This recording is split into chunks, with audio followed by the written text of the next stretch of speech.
why don't we stop calling it the comfort zone and calling it out for what it is? The zone where you sustain a pain that is not strong enough, that forces immediate action, but it's far away from a fulfilling life. If you tell people they are in this, they are far more alert to what they're really doing and far more likely to take action than when you call it the comfort zone. That sounds even nice.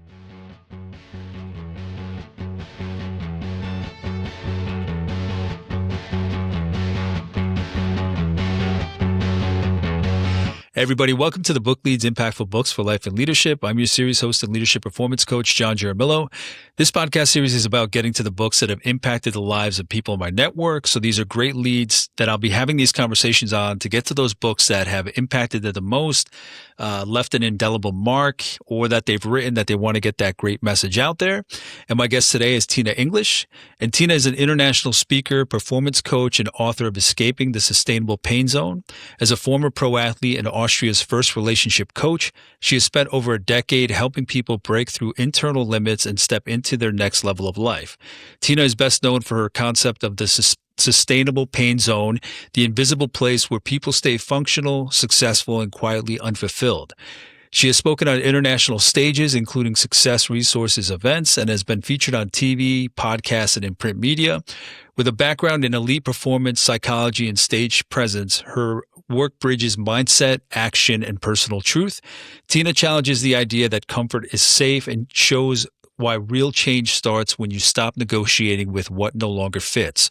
Her work speaks to those who sense there is more available to them and are ready to act on it. She lives between Europe's major cities and works with clients worldwide. Tina, thank you so much for being here. Thank you so much for having me. I'm excited to dive into this. So I love so many points that I see in your biography about performance, psychology, stage presence, mindset, action, personal truth.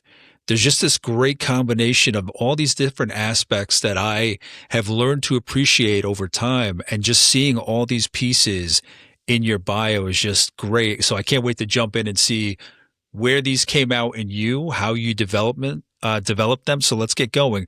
So Tina, who are you today? Obviously, I gave the great background. What does your work look like day to day? What is it you get into with your clients? Or if you could describe a typical week, what does that look like for you? I am a creative by the heart. So what I really love is creating courses to help people like evolve or getting themselves unstuck, getting deeper into where they really want to go. So every time that I really have time, and also like I have time and space in my head, I would create something new for my clients, some new courses, some new things. When I work with them, that depends. But many people are stuck in their, like, everyone is kind of stuck in their mind, but it's always like overcoming what you yourself believe to be true, what's not really true. And for many, it's also finding out what is true. Like, what do I really want? Not what others told me that I should want and is healthy for me, but what do I want? And because speaking of myself, like I have heard many times of my father, particularly, I should be married, I should have children. And you know how many articles I got about the in vitro fertilization. And I was like, that's not the way that I choose for myself. And I think there are a lot of people out there, they try to fulfill what they think others think is the right way for them to do. Yeah. But this is what getting them stuck in something that I call the sustainable pain zone, because you feel like, okay, you have a life, it's okay, but you're just settling for something that isn't you, that is just the idea of what you should be and how you should be to be loved and to be part of the social group that you want to be part of. But the important thing for me is always to step out of that and look at yourself. Who am I? And what does make me happy? What does fulfill me? Yeah, without that, I think life is shallow, and that shouldn't be. All right. So the next question is always, can you walk me through your life from when you were younger to now.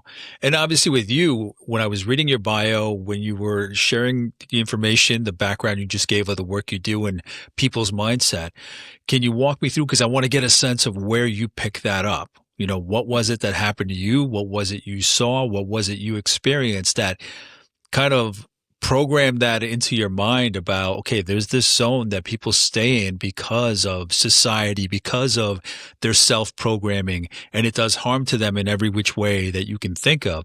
So for you, what did your path to, say, schooling to now, what did that look like for you? Well, after school, I went to university, and I just know or knew that I did it because I think it was expected from me. I chose something that I thought would be fun in all the topics, or that would at least inspire me a little bit. It wasn't as inspiring as I thought or hoped it would be. So And I what went. was that though? It's communication science, psychology, and sports. That's what I Okay. did. So I made a combination of that. And in my holidays, I went to be a snowboard instructor, and I started to do competitions, like fun competitions, but I was really good. I was winning them. And then I was like, oh, I mean, if it's that simple, then let's give this a try and go into a higher level. And I started to train a little bit and started to really compete. I came up into World Cup. I have to say that after a while, I had a serious injury. The doctors told me that I might not be able to walk again. But 6 weeks after, I was on the snowboard again. And after that was my basically most successful year in World Cup. But then I started to question because I had a race that I thought was important to me. And I thought, I'm going to win this. And I did. I won, and I was in the area, where to celebrate. I had the goblet in my hand, and I was like, whoa, if this is what like winning and success and this happiness that I expected to come to me, if this is how it feels, that's not enough. That's really not enough. Because it was okay, but it wasn't like I was thinking that this would change my life. It didn't at all. I was just in the same life with a goblet now. Well, that's the thing. I mean, it comes up in conversations here, and I think about it often more as life goes on about how sometimes, and there are studies that show it too, that the way that you feel, the way you believe you're going to feel when you achieve something is not the way you're going to feel. Like people rooting for their team in a World Cup or a Super Bowl or winning themselves, that it's just, it doesn't reconcile to what you thought in the build up to it. Can you tell me a little more about that for you when you in that moment? I mean, you train all the time. Like you spend, in my case, like 9 hours a day, like physical strengthening, mental strengthening, building everything around that one thing that you think will give your life a meaning, basically. And then something happens, and finally it happened. You have this meaning, and the meaning feels like nothing. It feels exactly like 5 minutes before that meaning. I think even 5 minutes before it felt a little better because you still had the hope. But Yeah, then yeah, yeah. the hope is like gone. So now the meaning is gone, and the goal is gone if you want, because you have reached it. And then what's next? Like the question is, what do I have to do with that next? Does it satisfy me if I win the Olympics? And if that doesn't satisfy me, what then? Was it detrimental to you or was it just a realization? It was the Because realization. It was really like I was on my way home. I drove like 5 hours or more. And in that 5 hours, I was really like, what does that mean? Like, I'm risking my life because I remembered also that accident that I have, and it was serious because they told me I might not be walking again. Not walking, which is for an athlete, like, yeah, really a big thing. And this is what I'm doing, like on my daily base. I'm risking my life in a way for something that doesn't make me happy. And the connection, like that for me felt like, no, that's not worth it. was it disappointing or was it heartbreaking? I don't know. I think it was just like leaving me empty. Okay. It was just like what I thought is going to happen, like the happiness that I hoped Yeah. that wasn't there. So it wasn't heartbreaking. It was just like, but And where that is this the happiness? question just came to mind because I read about so many athletes, whatever the sport may be, that, for instance, when they get to, it may be a little different. It is different when they get to a point where they can't perform anymore. Like their identity was tied into who they were as that athlete. Obviously, at that point that you felt this disappointment, it wasn't because of injury. It was because you won, but then you felt different. So I was curious how much it affected you because of how much you had put in. I think that the effect was more that I questioned everything that I did, because the time and this, like the life, the security, my ability to walk and everything that I risked every day and I put all my life in, and then the result wouldn't make me happy.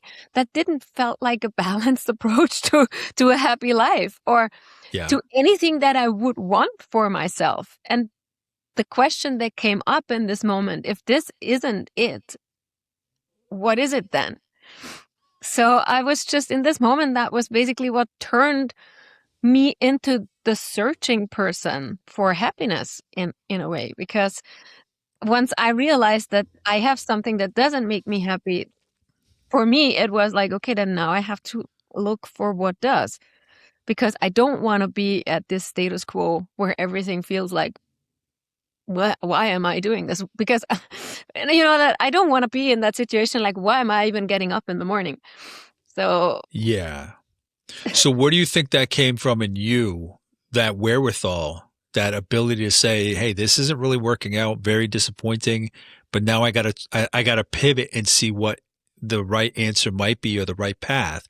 Where did that kind of ability to really put things in perspective, where did that come from? Because maybe some other people might, and you seem like you pulled yourself back from that brink, but they may fall into a depression or they may have other adverse results from that realization. But for you, where do you think that bit of resilience to, yes, feel disappointment, but at the same time say, okay, now I got to go out and look for what it is that's meant for me? Where did that come from in you? I think I was always a little bit of a rebellion. I was I'm like a highly intelligent person. Like in school, I was always mobbed because of that, because I was passionate for things. So I'm not saying my life was very easy when I was young. I was one of the nerds, I could say.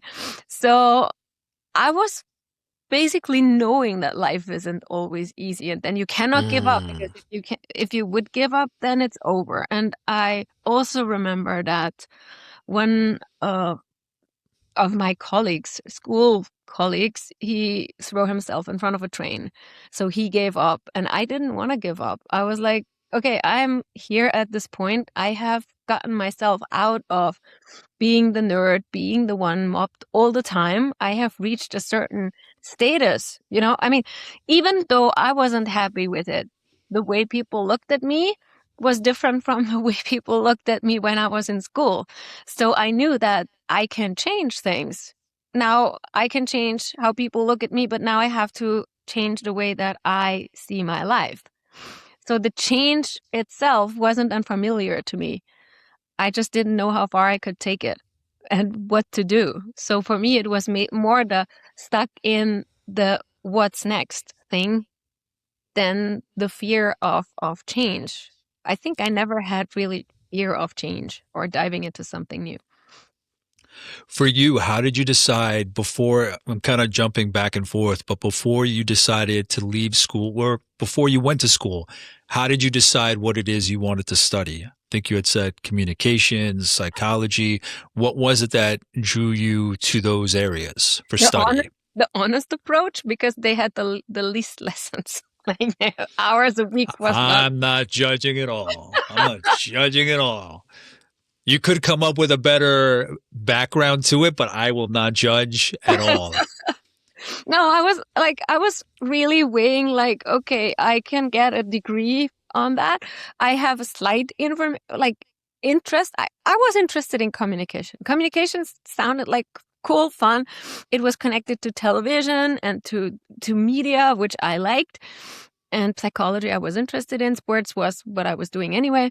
So and then I was like really looking at the schedule. where do we have less hours? Where do I don't have to do something that I like or would really dislike? And this is what I started because I knew I could change. Yeah. So, you know, if you start something here, especially in Europe, you can change 3 times. So it's not a big deal. And I think for many students that come out of school, it's really a big thing to decide what will I'm doing now. Yeah. So I mean, just in hindsight, having gone through undergraduate, having gone through master's programs, having pivoted in different areas of my career, it's amazing how much we kind of put on students to really decide at such a young point what you're going to do for the rest of your life. yeah. Because so many people that I met freshman year of college, maybe 70% are doing something completely different than they began schooling for. So that just shows how much we evolve and just like the state of the student mind and what we expect of them. Tina, for you, so when you say sports, because you like sports and that's kind of what you went into, one of the pieces, one of the aspects for your study, aside from snowboarding, what were the other sports you would play? Actually, everything that would make me be in a nice shape, you know. For me, that was the thing why I started sports. It wasn't because I liked to move so much. It was because I wanted to be more skinny. So this is why I went into sports. So everything that I thought at that time, and oh yes, I learned a lot in that time, how to really like shape your body. Everything I thought it would shape my body, I did. I tried at least. Okay, so now flash forward or fast forward to you you win, you know, the height of what you wanted for snowboarding, and then you come to that realization that the happiness you thought you would find or feel after that wasn't there. So then, what do you do after that?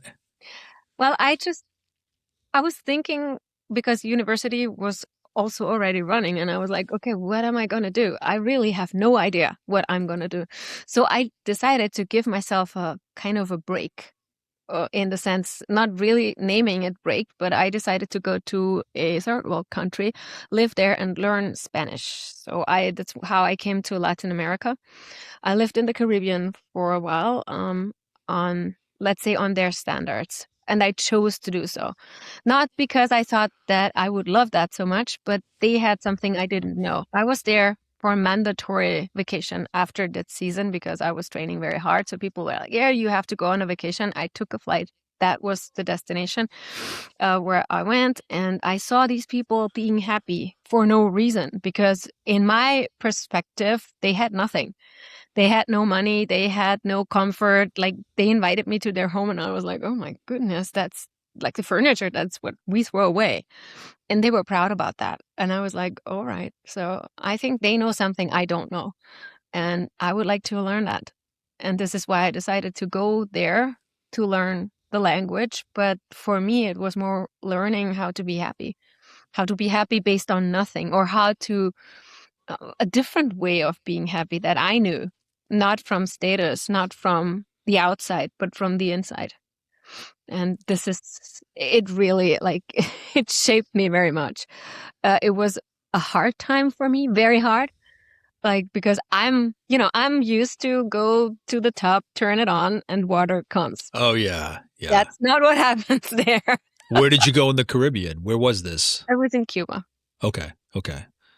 So I learned that they turn off the water at 6 p.m. and turn it on at 6 p.m. in the morning. And over the night, there is no water. So you cannot just shower. You have to use a little cup and put water over you that you stored before in a big tub or whatever. Yeah. So these were the things, like the easy things of life, they didn't work there. And I had to kind of adjust, adapt, and feel okay with that. And it Yeah. was really hard for the first 2 weeks.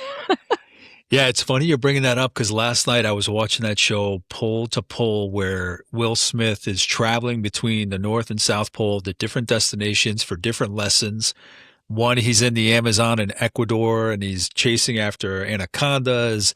Another one, he is in Papua New Guinea. Um, going through their rituals. And then another one, he's in the Himalayas. I forget which country in the Himalayas, but he's in the Himalayas and it's supposedly one of the happiest communities in the world. And you have to, I mean, this is at like 13,000 feet. So it's like you can see Everest from their communities. I think that's what it was. In any case, it reminds me of what you're saying because he went into one of these houses and they did have like a little bucket on the floor, and that's how they washed his hands. Was obviously a different setup from Cuba, but in that episode, you see this environment that's very humble, very simple, and I don't mean those as pejoratives. Um, and they get the job done. They know what community is. They know how to help each other. So I appreciate you sharing that it may be a very simple life, but that they're happy with what they have. Absolutely. And this is what I really like.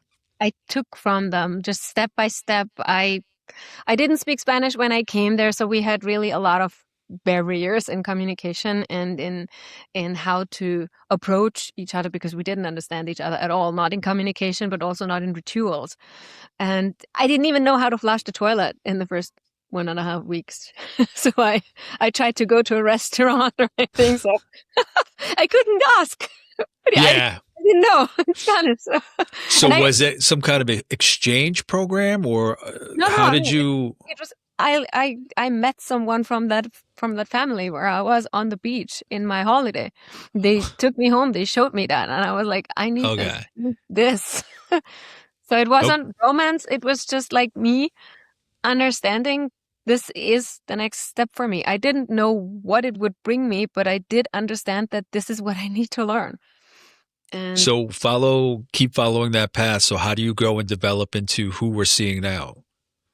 then when I came back home, I was like, oh my God, I learned so much. But that I only realized when I was back home again, because then I realized that I have outgrown the person that I was before.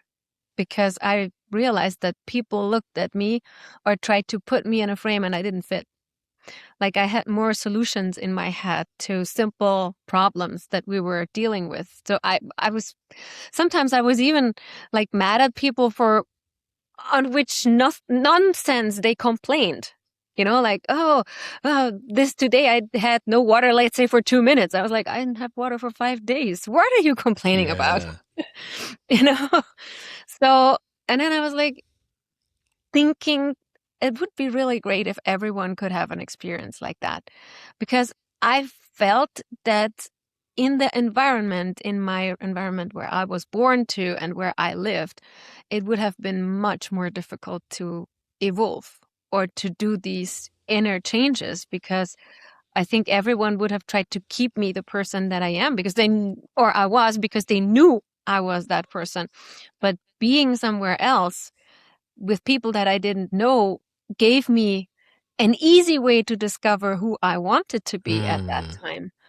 So, and this is when I discovered, or I thought, like, oh, I think I want to help people discover a bit more of their own happiness and their own, I don't know, who they are in life and who they want to be in life. Even though in the setup at home, it's more difficult.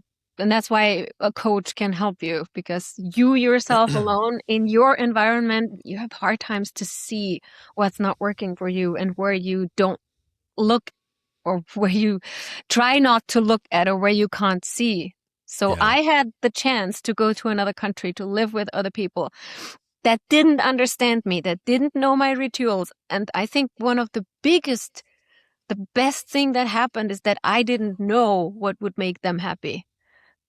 So I just did what I thought would make me happy. And that's the difference because I think this is something that at home you don't have because you always think of pleasing other people many times. So the chance to really think, okay, what would I naturally do right now? Yeah. Hardly arriving at home. Yeah. Yeah. Our lives, our work, our careers are just so intertwined with each other. There's just always, people can find alone time, but for the most part, somebody's always there that you have some kind of responsibility to. And I appreciate and love this work about happiness because the more that I work with people, the more you realize that that's an issue. And you may have somebody that's completely happy in their career, completely happy in their life. They've hit all the check marks. You know, I count myself in that pocket of people, and I've mentioned it on here before where I did everything by society's standards. I went to school, got a good job, live in a good neighborhood, got the family, like check, check, check, check, check. Not the only reason I did that for the check boxes. But then you get to, and it's like what you said when you get to that goal. So I achieved all my medals, if you will, right? All my check boxes. And I got to the end. I'm like, and I'm obviously happy with my family, happy completely. But what I like is that there's more capacity in me. And there was something in your bio, the way that you wrote it spoke to that, where you're in this position, you're successful, you're this, you're that, but something is missing. And there it said unfulfilled, but everybody may put a different word to it. So it's interesting that you achieve all these things and yet something's always doing this to me. It's like flicking me in the ear, trying to get my attention. And I like the fact I don't want to quite catch it. I don't want to quite catch it because I don't want that goblet moment where you catch a goal and it's like, now what? So I like the tension of seeking and experimenting and talking to different people like you and refining my path. I'm heading in the right direction, but I'm refining my path little by little. I not that I don't like goals, but I have a deeper appreciation now for the journey and the stretching of trying new things. I love that approach. I love also that you have reached so many goals. Congratulations on that. Well, yeah, I think I we, know, I know what you mean. I know what you mean. you know, um, I think it's of speaking from my own truth. Every time that I reached a goal that changed my life, like also when I came home from Cuba, my life was changed, and every time later, my life was changed. I stopped being afraid of that, like reaching the goals, because if it's the right goal that you want to reach, then it's not the same feeling like having a goblet and not being okay, because it's more like elevating yourself to a new Yeah. level. Yeah. And I mean, it's frustrating that you, when you're on the next level, you're like, oh, but there is again a problem. I thought that's, Yeah. Well, there's that visual of somebody reaching a mountain thinking that's the top, and then they yeah, just look over and there's another mountain to climb. So it's like peak and peak and peak. exactly. So I think that's the frustrating part, but still like the way to get there. And as you said, the way is fabulous. Like, and even though, I mean, my way was filled with tears, it wasn't always easy. I have to be honest on that. But also those, like, I appreciate those because they cleaned me from so much heaviness that I was carrying with me or with myself. And like it's like leaving a stone behind that I was carrying my backpack on to the top of the mountain. So I left it behind and the backpack was much weight less, no weight less, but less weight. Lighter. So Yeah. I was Yeah. it was easier to proceed. And so for now, or I think like in the last years, it was like finding myself being the person that said like, and what's the next stone? And what's the next stone? Yeah. Let's just release Yeah. them. Yeah. Absolutely. Absolutely. Um, Tina, so for you, okay, you come back home, you have like this new kind of vision for yourself. You understand what happiness may look like, right? You have these experiences in Cuba. So how do you work towards the work you're doing now, becoming a coach, writing a book? What does that look like? When do you begin to kind of formalize, okay, this is what I want to begin doing, helping people find that same kind of not helping them find it, but realizing that it's a possibility and they can explore and experiment with their life to get to that point where they feel that sensation. Well, I did some education, and for me, the first step was to find out where do I want to go with it. So I did know that I wanted to help people, but where do you start? Like there's so many areas.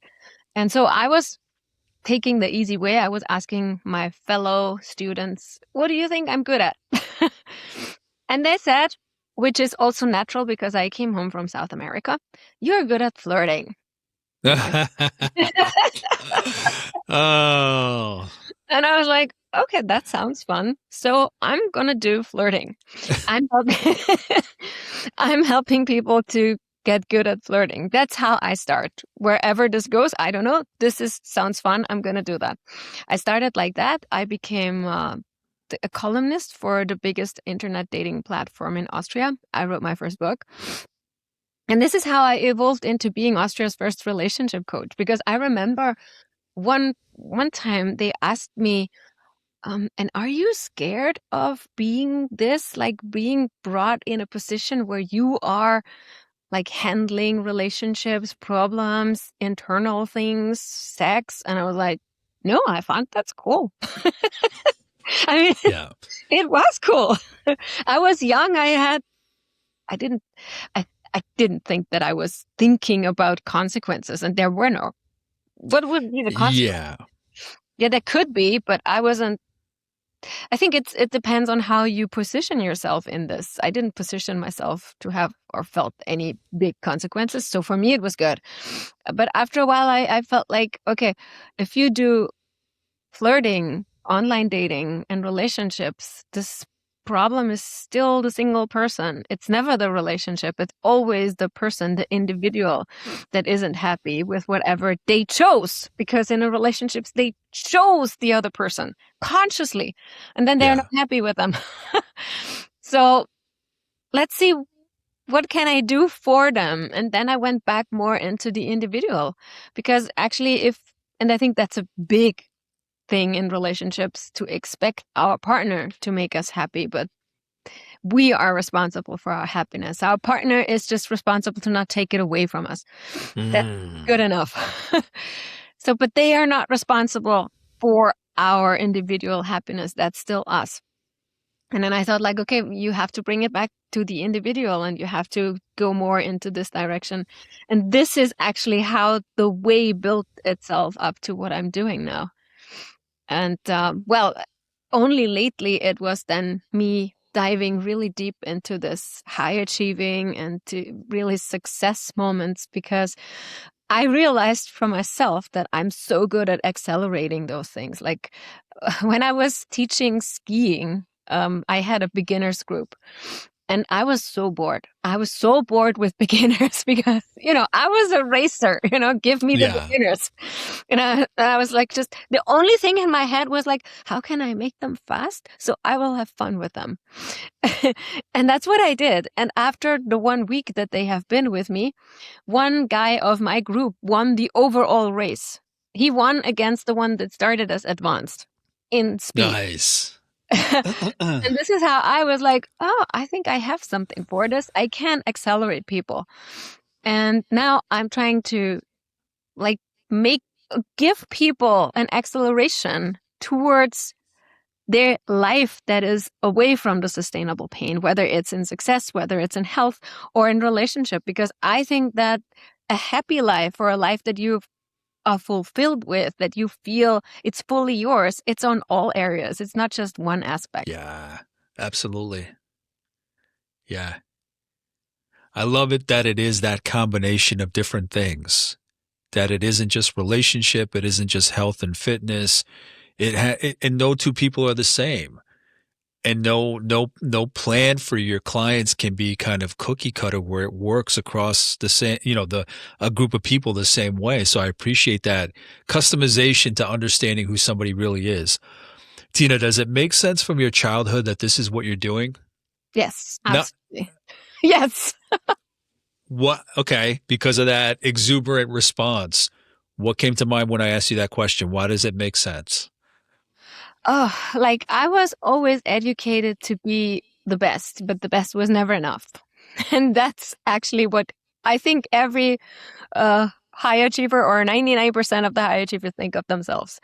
Like you push, you work, you reach your goal, but it's never enough. You don't know, like sometimes, or at one point in my life, I was sometimes really looking at let's say the simple people, and say like they were happy with, okay, I did that, I achieved it, and that's very good, and I celebrate that. And I realized that for me, celebrating even something that from the outside looked like a big success, I was always finding something that I could say like, yeah, but for example, I finished a race I wanted, not the particular one, but another one.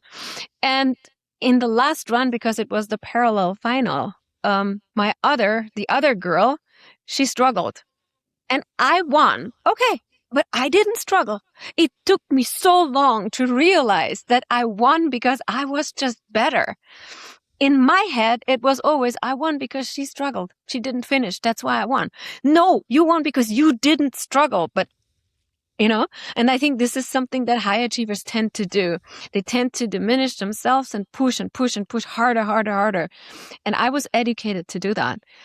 Always like find more, do more, you can be better. And the celebration, it was a little short. And I think it's for many of us. So yes, it makes absolute sense.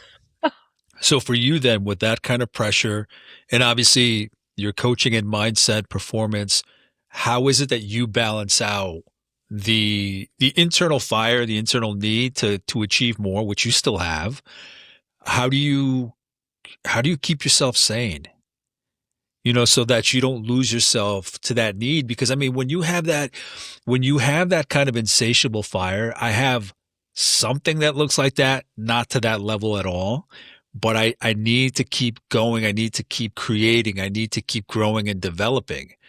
So I think anybody that needs to keep going in one way or another, how is it that they balance out so that they don't burn out? So for you specifically, this is your wheelhouse. How do you keep yourself healthy even when you want to keep performing so at such a high level?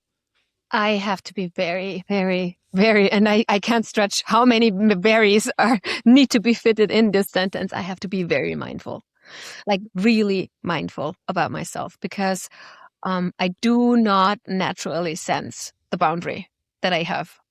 Like I would go pushing, I would go developing, I would do more, and I would always give myself but it's only this one project, and after that I make a break. I make a break one day and then I do the next, And Yeah. so I really have to be consciously listening to the signals of my body. Okay, my sleep is getting a little bit worse. I'm not sleeping the whole night. I have thoughts when I go to bed that doesn't let me fall asleep easily. When tiny things show up in my life, I have to pull myself back. I have to say, okay, wait a minute. Wait a minute. What are you doing right now that causes that? How long will it still take? If it's 1 or 2 days, I'm going to give it a go. But if it's like never ending because I haven't set an end to this project, then I would need to pull back and set some extra hours for myself where I would do whatever. If I just sit in the sun and do nothing, it doesn't matter. I need, Yeah. like really, there is a study and I heard it on a TEDx like some time ago. They said like your mind gets more creative when it's bored. And I feel that for myself, like cleaning or the kitchen or, stuff like that, some stupid, boring work. But if you take a vacation and you do literally nothing, you watch TV for 2 weeks, you come out of the 2 weeks and you're so much more creative. Suddenly you have ideas that didn't come to your mind before, even though you tried to push them. And that makes so much sense. So if I take the time to really give myself time and space to like I don't know how to expand, not Yeah.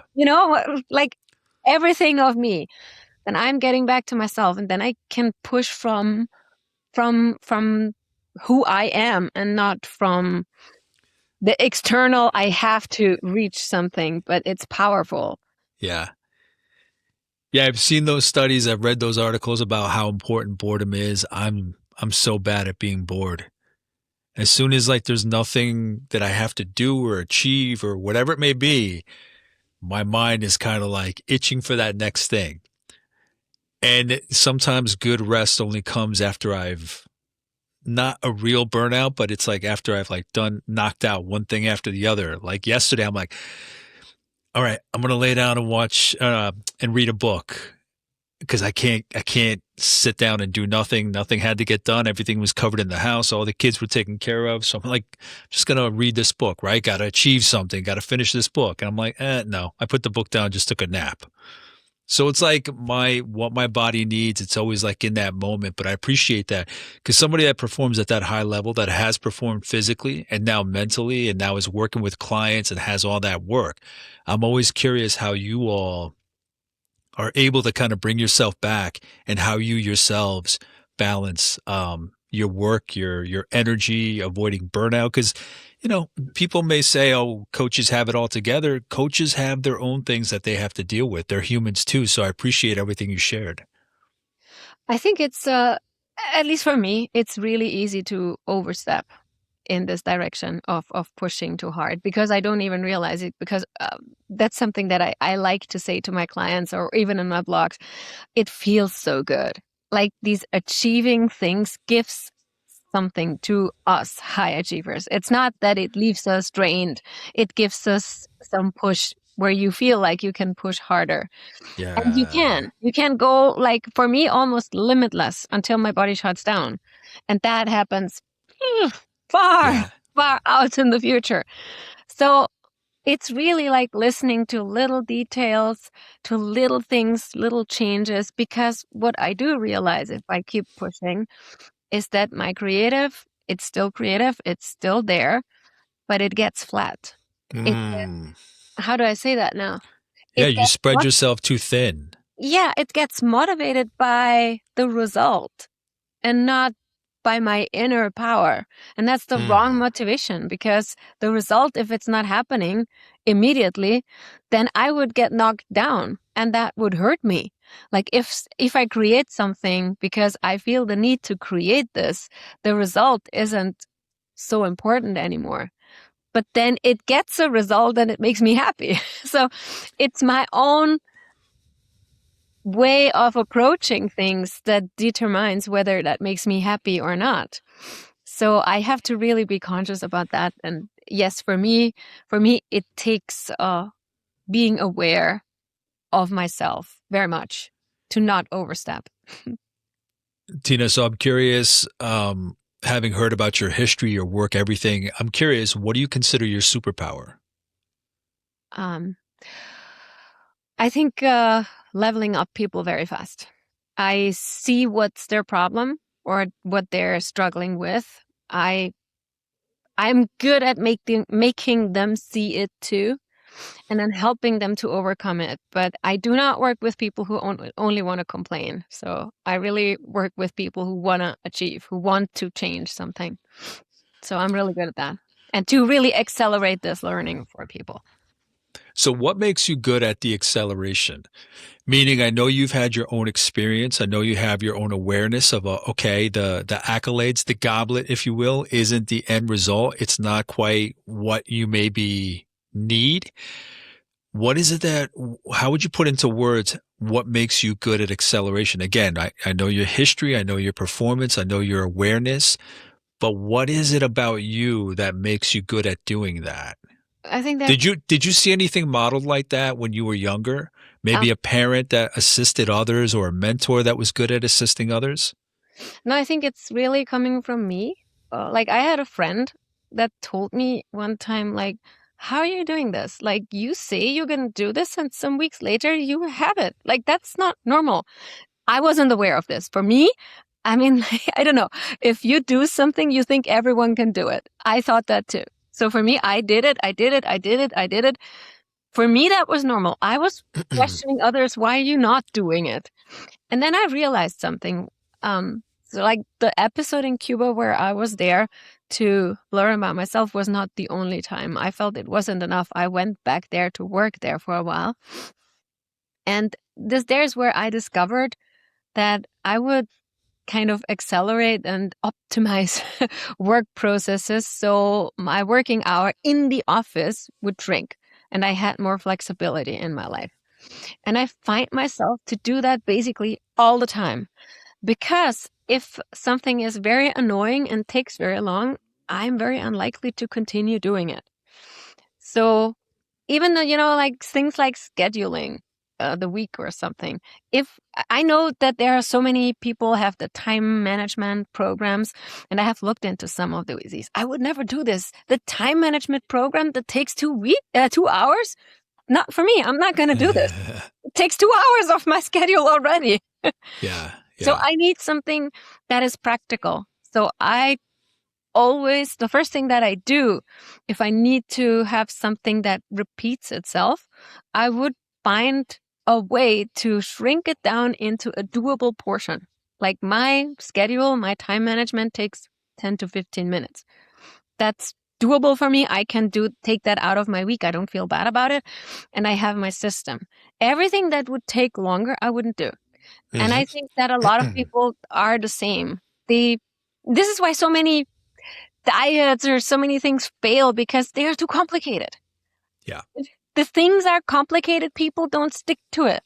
So that's why my systems for me work, because I take the complication out, I strip them down to the most essential, and I create a process of the most essential that is repetitive and doesn't take more than 10 minutes for myself. And I do the same for my clients. So if my client has a problem that I haven't yet solved for myself or for someone else, I try to find a process for this client, for the particular client, that is really not taking longer than 10 minutes and doable on really everyday basis, because otherwise you're not going to stick to it. And I want them to win. Did some of that come out of your snowboarding Maybe. when there's a lot of training, a lot of, diet, nutrition, whatever it may be? Did that help build up that mindset? For sure, for sure. In snowboarding, my trainer once said to me, you never know if you win, but you can always come prepared for winning." And I was like, okay, if I have to prepare for winning all the time, then I have to simplify it down, because otherwise that takes a long time. Yeah. Perfect. Tina, before we jump into your book, I wanted to ask you, as I ask all my guests, what does leadership mean to you? How would you define it? What does great leadership look like? I think a leader is a person who carries themselves, who doesn't need other people to carry them, and who has the ability to speak to them, to make the motivation to follow come from them and not from force. I love it. All right, now jumping into your book. So we've talked about your journey. When did it come into your goals and your plan to write a book? How did the book come to be? I was thinking, maybe because of myself, I don't know, about the comfort zone very much. And I realized that that's kind of a weird framing, because if I think of the comfort zone, what that word means, then that would be something where I feel good. But I don't feel good in the comfort zone. I feel okay in the sense that I feel that everything there I know, but it's more a zone of the things that I know and not where I feel comfortable. So why am I calling it the comfort zone? It's not comfortable there. Actually, it's very uncomfortable if I look at it closely. What I do when I'm in the comfort zone, and I was looking at it especially from relationship point of view at that time, or also from health, because if I'm not overweight, and I never was, but I found myself, like, I would say that I'm not good in my body. It doesn't feel good. It really doesn't feel good. So you sustain a pain and you act as if it was good. And that happens in a job that you don't like. Yeah. That Yeah. happens in a relationship that you're not happy. And that happens in a health situation that you are not feeling good in. So why are we calling it the comfort zone? And then I just developed this, and I was thinking about it, and I was like, no, it's a sustainable pain. And why don't we stop calling it the comfort zone and calling it out for what it is? The zone where you sustain a pain that is not strong enough, that forces immediate action, but it's far away from a fulfilling life. If you tell people they are in this, they are far more alert to what they're really doing and far more likely to take action than when you call it the comfort zone. That sounds even nice. And Yeah. this is how that whole thing came into life. When did you start thinking about this kind of breakdown between what the comfort zone is and how it should be looked at? When did you start thinking about that split? I think it was like 2 to 3 years ago. Okay. So can you provide a general overview? How did you set up the book to convey that to the reader, to really impress upon them the importance of understanding that it's not a comfort zone and that this is what's at stake? How did you set up the book? Maybe outline some chapters. How did you structure in such a way to make your case for the reader? So first of all, we take a look into what is the sustainable pain zone, because first of all, we need to know, does it apply to us? Is this something that concerns me or doesn't concern me at all? So we take a look in what is the sustainable pain zone, and then we try to identify areas where we could be in a sustainable pain zone. Because this is, for me, is the basis. You need to understand where you are at before you can change anything. Yeah. From there, we're going to go into the mindset, into the why are you there, the reasons, what keeps you there, and then what can you do to change it. And as a last part of the book is we go into beliefs, because beliefs, like especially unconscious beliefs, they keep us in the sustainable pain zone, even though we have done everything else to settle and to try to escape. So the belief system is the last step that we try to reset or to reframe, to really have the toolkit to escape the sustainable pain zone. What kind of reaction have you gotten? What kind of responses have you gotten, Tina? Because I mean, when somebody wakes up out of that zone and realizes what they're capable of, what's available to them, how much space there is to create and design who they want to be. I mean, obviously this is all life-changing, but that is life-changing. People realize that they're only tapping into what, maybe 25, 30, 40% of what they're capable of. When they wake up to that difference and what's at stake, I mean, I'm not even focused on it as much as you are. And I've seen when people step out of that, previously monikered comfort zone and realize like what's available to them. They're no longer going by that programming that was bestowed upon them by society or education or themselves. They really see that they can make this life whatever they want. So what have you heard back from people? What has stood out the most to them? So I need to be honest, like the way is for many intense and difficult. So I'm not taking away anything. It's not going to be like a honeymoon or anything. It's going to be hard. It's going to be tough.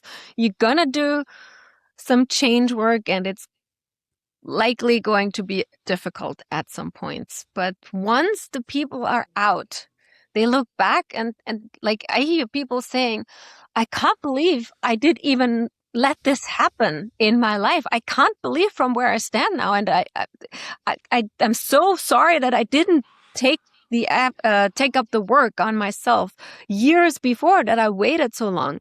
So this must be such a liberating feeling when I hear such things. I can literally feel the stones dropping, but the way to drop them is of course a little bit difficult. But I think as far as I heard the feedback, no one ever considers to go back. Like when I asked them, like, would you go back? No way they're gonna go back ever again.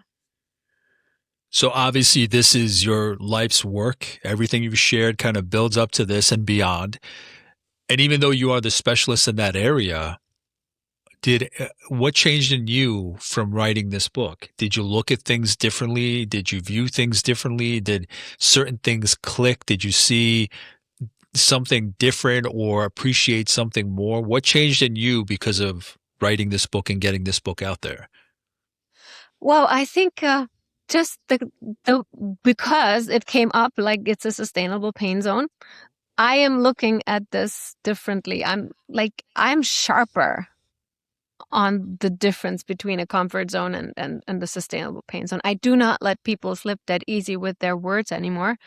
And to be honest, I'm maybe also stricter with myself, because the sustainable pain zone is, it sounds like something bad, but it's so good when you realize you're in there, because then you have at least the frame where you can say, whoa, wait a minute. Hey, let me just take a step back, because I don't want to stay there. And a step back is automatically a step beside the center of where you are. And then you can look at it and say like, okay, what can I change from here? And it's so like releasing for yourself when you just have the wake up moment, and it's an easy definable wake up moment. Like, oh, there is something that doesn't feel right in my life. What am I doing wrong and what could I do instead? And if I'm just doing nothing, like, I feel that sometimes for some people, because finding what we want to do sometimes is difficult. If you just stop doing what is making you unhappy, that's already a great step. Yeah. Yeah. It's a huge step, a huge first Yeah. step. So, Tina, when did this book come out? It came out actually November this Yeah, I knew it was recent. 25. So I'm not rushing you, but do you know what kind of direction you want to head in when you write another book or what's next for your writing? Right now, I don't know. Right now, my project is to finalize like a product for the people that want to go deeper. Like right now, I have released a course that is called 100% Momentum, and it tackles the 7 biggest obstacle of a high achiever in their daily work environment, like mental fog. So it's really like a toolkit, first aid kit, you can say. Like, what can I do if I have mental fog? I have a presentation in 30 minutes. What can I do? So this is a toolkit for the 7 most common obstacles. And from there, we're going to go into stabilize life. From there, we're going to go into removing all the obstacles. And then we go into expansion and build the life that you really like can call yours. Tina, obviously we're here discussing your book. What book has stood out to you? What book have you read that's really left an indelible mark on the way you see things, whether it's life, business, career, personal, whatever it may be? What book has left that mark on you? And there's several. The last one I read is a business book. It was from Alex Hormozy. It's called The 100 Million, I think, Leads. It was just mind blowing. The way of little shift in communication and also in the power that you give yourself and the products that you have. So I feel sometimes that so little things can make such a big difference in your life and others in other lives and the way in how you see life. So that was really a big thing for me. Long time ago, I read A Course in Miracles. Very big one. Also could be considered a spiritual one with only one message if you want. But the letting go of the outcome and finding the inner power is something that inspired me very much on my way, even though it doesn't need 900 pages, but I think it needs the 900 pages to really transmit the messages on all layers. So I finished it. It was good for me that I did so. So I think, and also sometimes novels, like in my early, Yeah. like Richard Bach.